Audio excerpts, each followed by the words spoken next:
న్యాయ వ్యవస్థపై ప్రభుత్వాలు చిన్న చూపు చూస్తున్నాయని సుప్రీంకోర్టు పూర్వ ప్రధాన న్యాయమూర్తి జస్టిస్ ఎన్వీ రమణ ఆవేదన వ్యక్తం చేశారు.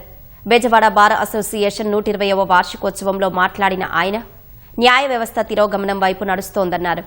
న్యాయస్థానాల్లో సౌకర్యాలపై ప్రభుత్వాలు దృష్టి సారించాలని కోరారు.